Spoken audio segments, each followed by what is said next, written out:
Hello there, this is TrustingTaNaj, and today we are reviewing Tyler Perry's Ruthless, episode 4. Of course, if you never ever heard of Ruthless, it is a show written, produced, and directed by Tyler Perry, which of course, as we know now, if Tyler Perry's name is on it, he wrote, produced, and directed it, okay? But yeah, it's a show, it's his show, and it does stream on BET streaming service called BET Plus. Of course, in order to watch it, you have to pay $9.95 a month. It is a soap opera, all right, and it does spin off from Tyler Perry's Oval TV series that actually shows on BET Network, not the streaming service. So how it opens up is that Ruth, which is our main character, she is part of a cult called the Ragadushi cult, and she leaves the cult and goes into the world and kidnaps her daughter from the child's father and then brings the daughter back to the cult.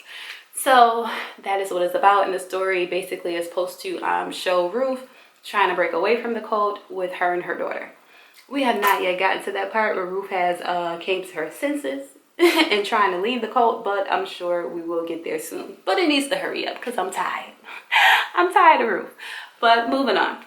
So just a little breakdown of the characters so we know who I'm talking about. We have Ruth, which is the main character, like I said before. She comes from a previous life of selling her body and drug usage. AKA she was about that life in these streets, okay? But now she's a new woman thanks to this cult.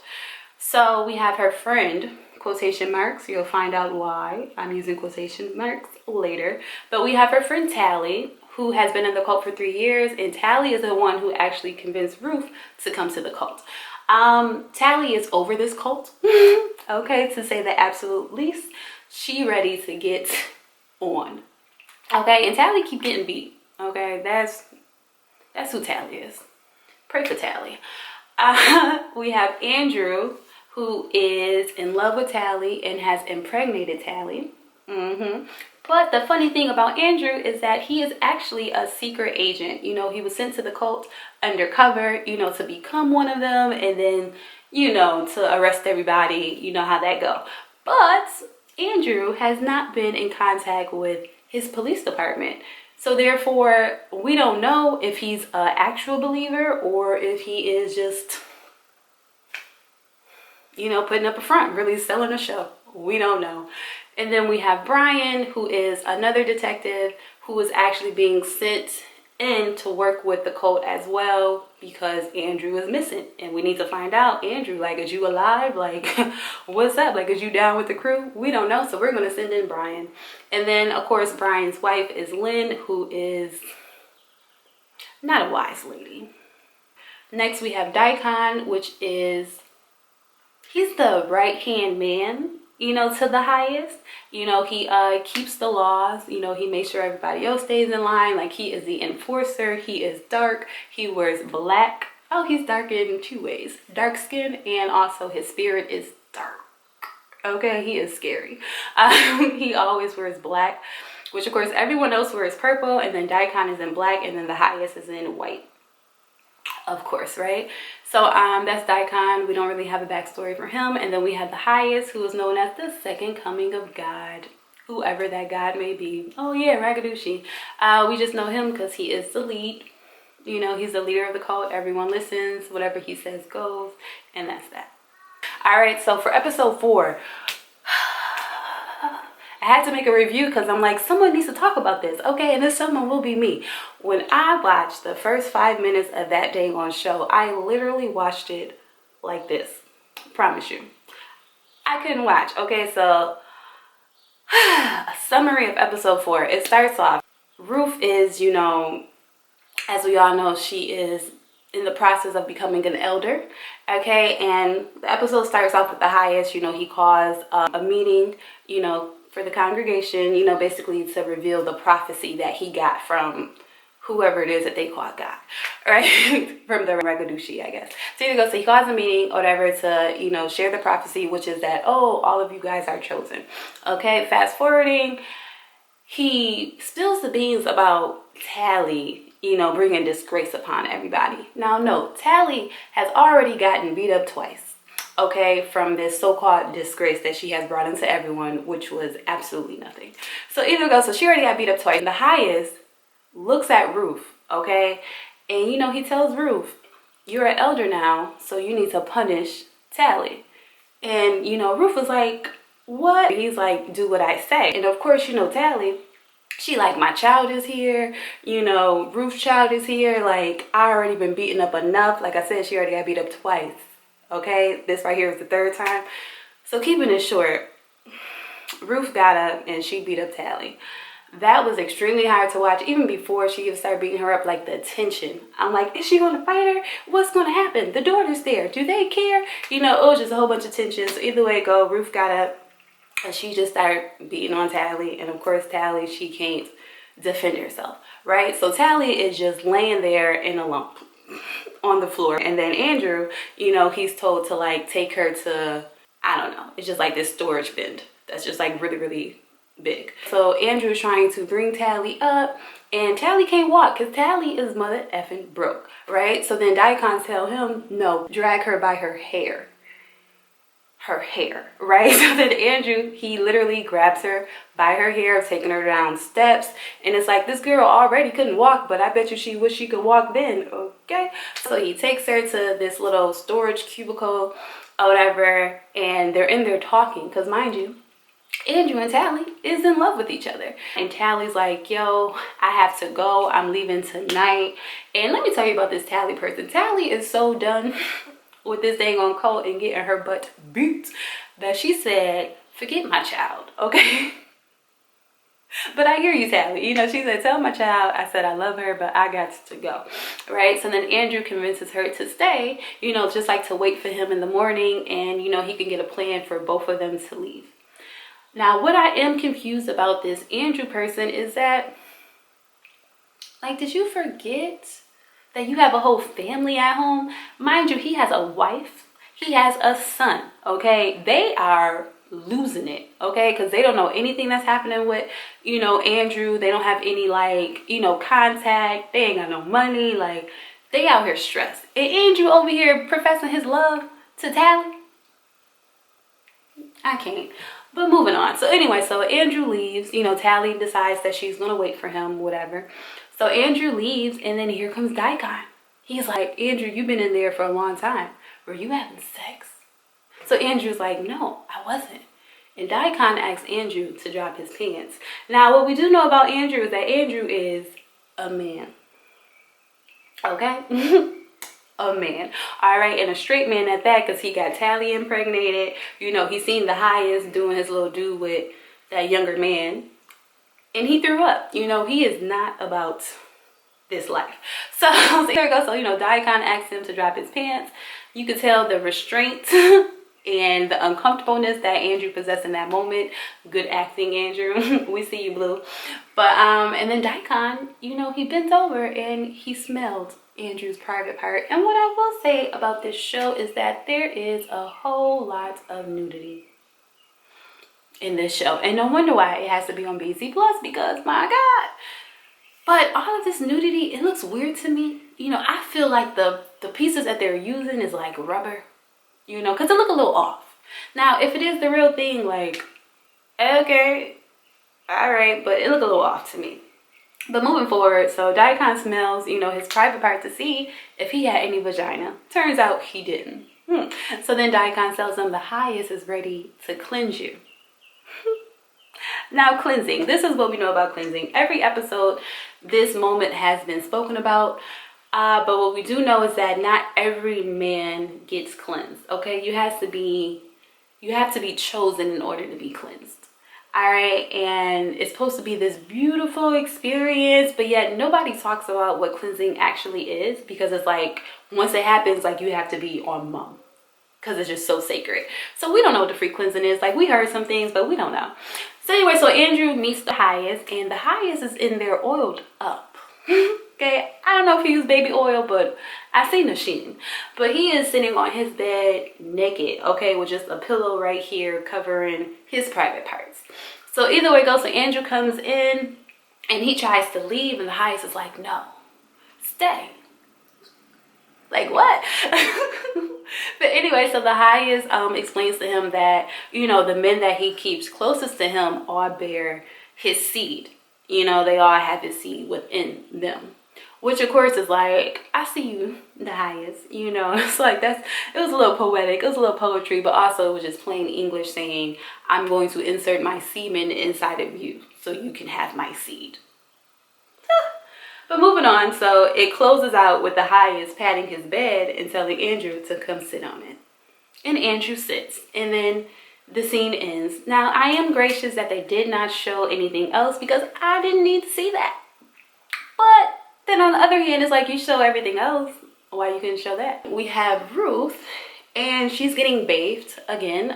Ruth bathes a lot and is never by herself.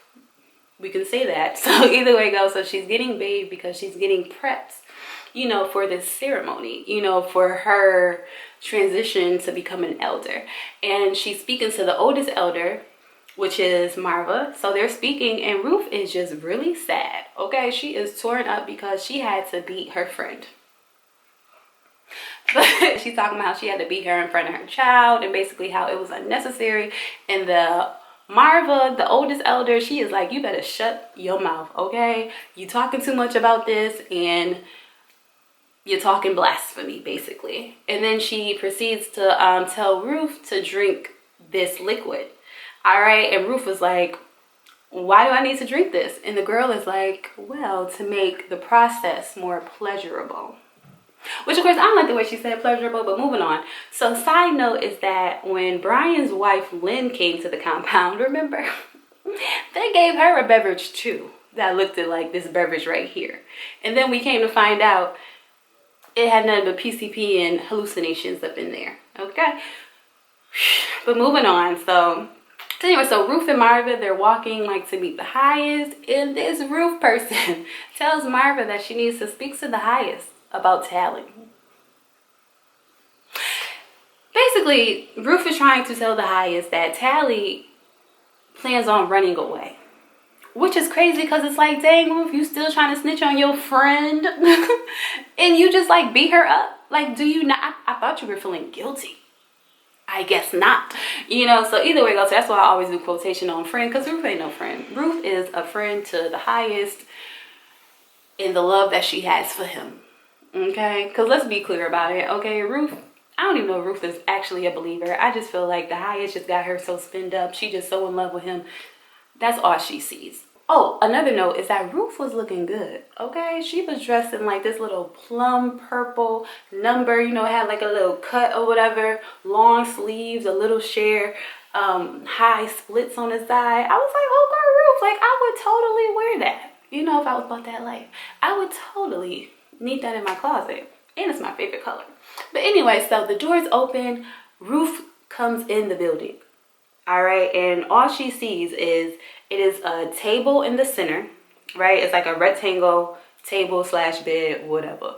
Right, so it's that in the center, and then behind it, like where I am, it's the highest, and then around the highest and the bed are 7 naked men, and the men are sitting there like this, which I do commend their patience, okay? Because they did not move, they did not sneeze.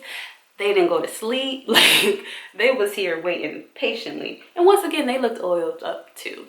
Now, you know, it is melanin skin, so we don't want nothing dry or ashy. So, I don't know if they had coconut oil on set, shea butter, baby. It was something. So, Ruth comes in, and of course, Ruth is confused, child. Because she like, who are these men? But remember before, Tally did say, you were going to get gang raped. She did mention that. So, but see, Ruth thought she was a liar. But I see Ruth found out she was telling the truth. So either way, so she comes in and she's confused, and the highest is like, why are you confused? Blah, blah, blah, whatever. And she was like, well, I thought that I was going to lay with you. You know, because how they work, like whenever you become an elder, I'm assuming, because it wasn't really said, but I'm assuming when you become an elder, you have to bear a child, right? And the child will be of the highest. Which, of course, common knowledge is like, well, yeah, I'm going to sleep with the highest, and then we're going to get this baby popping out. But the highest said no, okay? How? Well, first of all, he said, what you cannot lay with what is pure. Which is way confusing, because if she can't lay with what is pure, like, why is she laying with these men? Oh, okay. But anyway, so his whole logic was, well, no, like, you will be impregnated with my seed because these 7 men, they all carry my seed. Which, I mean, low-key, it was deep. It was like, okay, that's a little poetic. Like, what? But it's also nasty, you know? So either way it goes, so what it's saying is that these 7 men, the highest, have already injected his little semen seed inside. And now each man will lay with Ruth. And that's how she'll get pregnant. Which, of course, scientifically impossible. But to a cult, oh, yeah, sure, we could do that. So, yeah. Ruth laying down on the table, and the first one to go is Andrew. Which, since Andrew is there, it lets us know that, I guess the highest did implant his seed in you. Okay, so either way go, that was the episode. It was definitely a lot for me.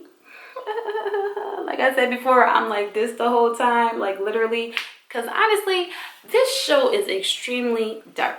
Okay, like I said before, I am way too sensitive to be watching this, but I gotta know what happens next because it's a great storyline, you know, at the end of the day. My thoughts on this episode, which is like, what have we learned about each character? We learned that Ruth is trifling and is blinded by the D, but hopefully she's not blinded anymore. Hopefully those rose-colored glasses are off of her face because she didn't get the D. She got the D, but it wasn't the D that she wanted, okay? So hopefully that is definitely awakening to her, and now we could start with the, oh wait, this place is terrible. I definitely need to get out and take my daughter. Because I really want her to have sense. Because honestly too, it doesn't make any sense because like if she is from the streets, which clearly she is, how can you not see through this? You know? It doesn't make any sense. Like you're supposed to have street smarts, but whatever. So moving on from her, what we learned about Tally is that Tally is strong. Okay, Tally keep getting beat, but Tally is still here. Ooh, all right. Like I said, prayers up for Tally. What we learned about Andrew is that I'm still confused. When I tell you I need some answers from Andrew immediately, I do. Because one, are you a believer or are you not a believer? You know, you say you believe, but then you telling Tally like, oh yeah, I'm gonna run away with you. So you don't believe, or do you just love Tally more than your belief? And then also too, it's like, are you undercover or are you a believer? Because now that you've been cleansed, I feel like you in this thing. You know what I'm saying? I feel like you here for a very long time. And then also, why are you trifling? Like, do you remember your family that you got at home or not? That's what the freak I need to know. Moving on, what we learned about Daikon, you know, Daikon is playing the crap out of his role. I will tell you that, okay? Because the first episode, I'm like, this dude freaking me out. He looking a little creepy, like he a little bit too dark for me. But as the episodes progress, I'm kind of liking Daikon, which is still terrible because he is a sucky freaking person. Let's have that clear, okay? He sucks. He's evil. Whatever. And also, I'm really interested to know is he in love with the highest? I'm curious. But either way go, I am really interested in seeing Daikon's story unwrapped because right now he doesn't have one. We just know like, oh, he always down to beat up somebody and he loved him the highest. That's it. You know, but okay. Moving on, what we learned about the highest is that the highest is a tricky, slicky man, okay? And I kind of respect him for it. I'm not gonna lie. Of course, he is a terrible person, clearly, but he's very charismatic. You know, he knows how to connect with people. He knows how to be personable, which of course is like if you're going to lead anyone and have people follow you, those definitely are characteristic traits that you need. So it's like, I'm just interested to know because we know his past life. He was an ex-convict. Okay, he did some time and then he went and started this cult. So I'm really interested to know, like, why did you start this? You know what I'm saying? Like, what's your purpose here? Like, I'm very much so interested in that. So, yeah, that's everything. I'm just waiting for the next episode. I don't know why I keep putting myself through this because every episode I am tried, okay? I am spent, okay? After I watch every episode, I need to say a prayer because I need, sorry, it's an airplane. Okay. But anyway, after every episode, I definitely need to like say a prayer just to like cleanse my own self, my own spirit. But the writing is great. The acting is great. The editing is freaking quality. Like, this is a wonderful show, and it's like, you freak me out, Tyler. It's really dark, and there's so much nudity and sex scenes, but it's like, I hear you. I really do, and I'm here for the next one.